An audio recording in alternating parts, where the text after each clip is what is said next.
Bab 535. Anak muda energi. Ada energi internal di suara ini, meski nadanya datar, tapi menggelegar. Setelah pria berjanggut dan lainnya mendengar ini, mereka juga merasa lega, dan segera menyingkir. Erikin membuka pintu, masuk ke dalam. Setelah melewati gerbang ini, di belakangnya ada halaman yang besar. Dekorasi halamannya cukup bergaya kota Sakura, di halaman berumput ada pria berkepang. Dia mengenakan pakaian seni bela diri, ada pedang di sampingnya, dia tampak tampan. Erikin berjalan mendekat, duduk tepat di hadapannya, lalu bertanya terus terang, hilangnya Bella Fang, ada hubungannya dengan kamu? Jimmy Hua tersenyum, berkata, Tuan Qin, kita pertama kali bertemu, setidaknya harus saling menyapa. Berhenti omong kosong, kata Erikin dengan dingin, bukankah Bella Fang ada di tempatmu? Jimmy Hua tersenyum tipis, aku tidak mengerti kata-katamu. Sebaiknya jangan berbohong padaku, kata Erikin sambil menarik nafas dalam-dalam. Aku benar-benar tidak mengerti apa yang kamu katakan. Aku pikir kedatangan Tuan Qin untuk berdiskusi denganku, kata Jimmy Hua. Erikin menyipitkan mata ke arah Jimmy Hua, seolah bisa melihat sesuatu. Saat ini, mata Erikin memancarkan cahaya merah redup, dan diarahkan langsung ke arah Jimmy Hua. Jimmy Hua sedikit mengernyit, merasa sedikit tidak senang dan berkata, Tuan Qin, bukankah jika begini, Tuan begitu kasar? Erikin mendengus, dia bangkit berdiri, berkata, lebih baik jika masalah Bella Fang tidak ada hubungannya denganmu. Setelah mengatakan ini, Erikin hendak berjalan pergi. Pada saat ini, Jimmy Hua menghela nafas, berkata, Tuan Qin, apa kamu akan pergi begitu saja? Aku sudah lama menulis buku perang untukmu. Erikin berhenti dan berkata, aku tidak tertarik. Jimmy Hua terus melanjutkan, aku tidak menyangka Erikin, lelaki generasi muda pertama kota G, ternyata pengecut. Wajah Erikin sedikit berubah, dia menarik nafas dalam-dalam, mencoba menahan emosinya. Alasan untuk menahan emosinya, karena dia sudah berjanji pada Alexander Ye. Jadi, Erikin mengangkat kakinya, dan terus berjalan ke depan. Tuan Qin, apakah kamu tidak mengerti soal martabat? Kata Jimmy Hua. Erikin berbalik, memandang Jimmy Hua dengan dingin dan berkata, sekarang masih ada yang harus aku lakukan, lebih baik kamu tidak menggangguku. Jimmy Hua menghela nafas dan berkata, saat itu guruku dikala Alexander Ye, hari ini aku datang ke kota G untuk mendapatkan kembali harga diriku, berharap Tuan Qin dapat memberiku kesempatan. Erikin tidak punya waktu untuk bicara omong kosong dengannya, dia sama sekali tidak berhenti melangkah. Jimmy Hua mendengus, tiba-tiba mencabut pedang yang ada di tangannya, dan menebasnya ke arah Erikin.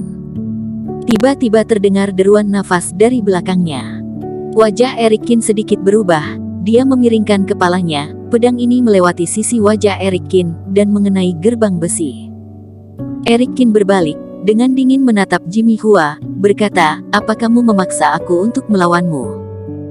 Jimmy Hua tersenyum tipis, Tuan Qin, aku hanya ingin berdiskusi soal persahabatan, dan kamu begitu takut.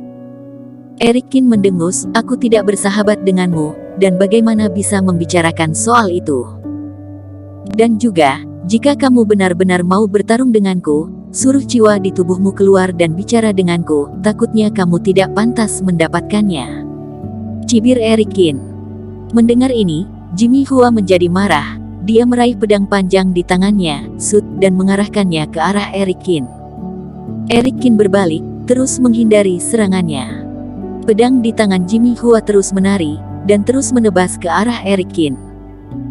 Tapi Erikin selalu selangkah lebih cepat darinya, berkali-kali pedang itu menyerangnya, sedikit pun tidak mampu menyentuh Erikin.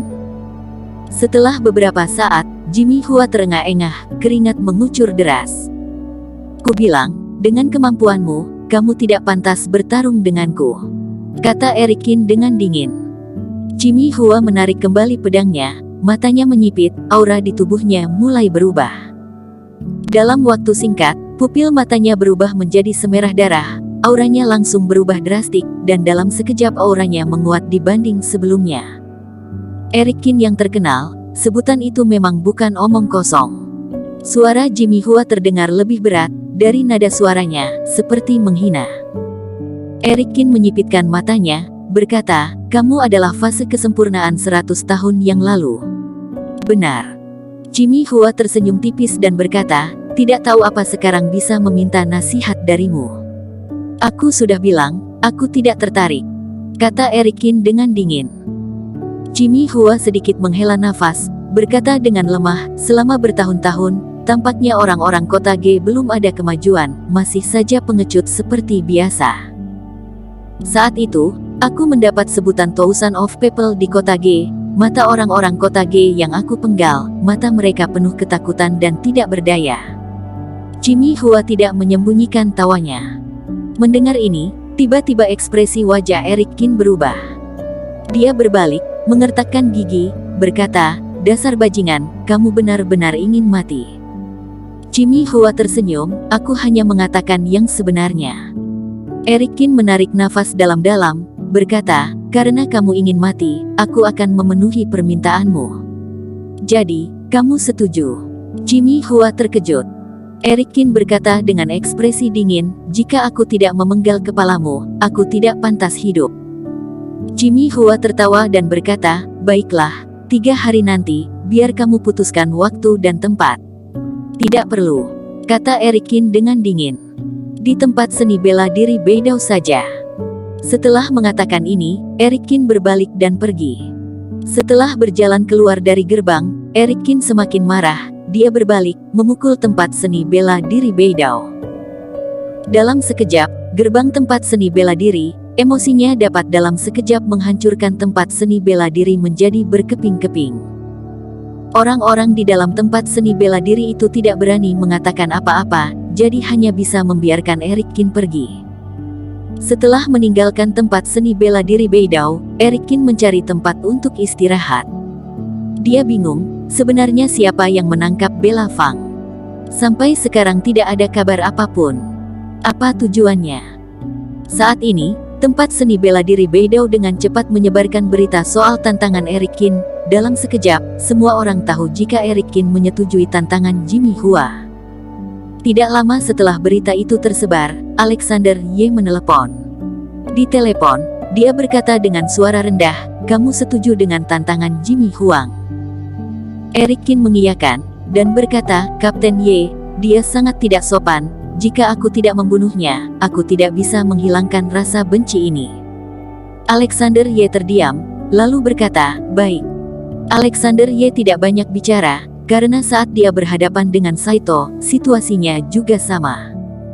Karena itu, Alexander Ye paham, jika kota Sakura, demi memaksamu turun tangan, akan mengatakan sesuatu kejam untuk memancingnya.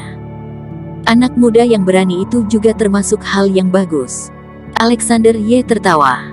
Bersambung. Terima kasih telah menonton video ini sampai akhir. Jangan lupa subscribe dan nantikan kisah episode selanjutnya hanya di Novel Story. Salam.